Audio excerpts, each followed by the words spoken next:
Law Officer စုမြဖြစ်ပါတယ်ဒီနေ့မှာတော့ကျမကဒီအိမ်အကျွေးကိုနှစ်30စာဆွဲပြီးတော့မှဆက်တဲ့အခါမိမိရဲ့အိမ်အမှန်တကယ်ကုန်ကျစရိတ်ကဘယ်လောက်ဖြစ်သွားလဲ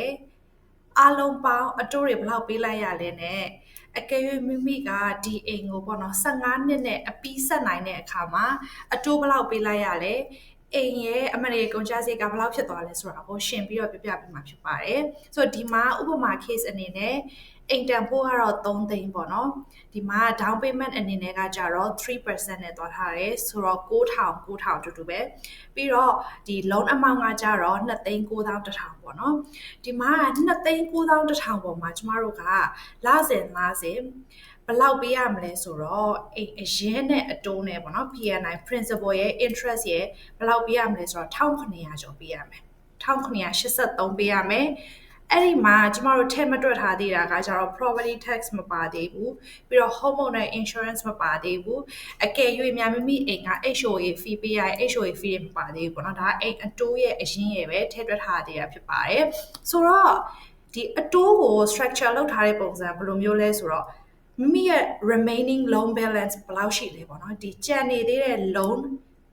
ချင်းငွေပမာဏပေါ်မှာမူတည်ပြီးတော့မှတွက်တာဖြစ်တယ်ဆိုတော့ကျန်နေသေးတဲ့ချင်းငွေပမာဏနည်းလေကျမတို့ပေးရမယ်အတိုးကနည်းလေဆိုတော့ဒီမှာ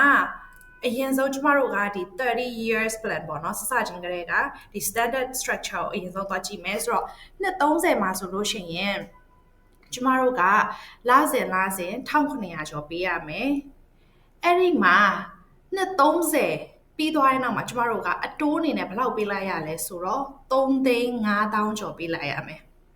ကျမတို့ရဲ့ loan amount 2,900,000ကျော်เนาะပြီးတော့ interest ကကြတော့3,500,000ကျော်ပေးရမယ်ဆိုတော့ဒီအိမ်ရဲ့အမှန်တကယ်ကုန်ကျစရိတ်ကအိမ်တန်ဖိုးကကြတော့3,000,000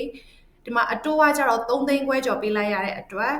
အိမ်ရဲ့အမှန်တကယ်ကုန်ကျစရိတ်ကကြတော့6,500,000ကျော်ဖြစ်သွားမယ်ဆိုတော့ဒါကကြတော့30 yearကိုကနှစ်30ဆက်မယ်ပေါ့နော်ဆိုတော့ဒီ15နှစ်ပလောက်ကျမတို့စကြည့်မယ်ဆိုတော့15နှစ်မှာဆိုလို့ရှိရင်ကျမတို့ကဒီကိုယ့်ရဲ့ principal ကိုတွားပြီးတော့မှ attack လုပ်မှာဖြစ်လို့လဲဆိုတော့ဒီကျန်နေတဲ့ loan amount ပေါ်မှာမူတည်ပြီးတော့မှအတိုးကပေးရမှာဆိုတော့ဒီမှာဆိုရင်ကျမကလစဉ်မှာ904 extra payment လုပ်မယ်ဆိုတော့904ပေါင်းထည့်မယ်ဆိုလို့ရှိရင်လစဉ်ကျမက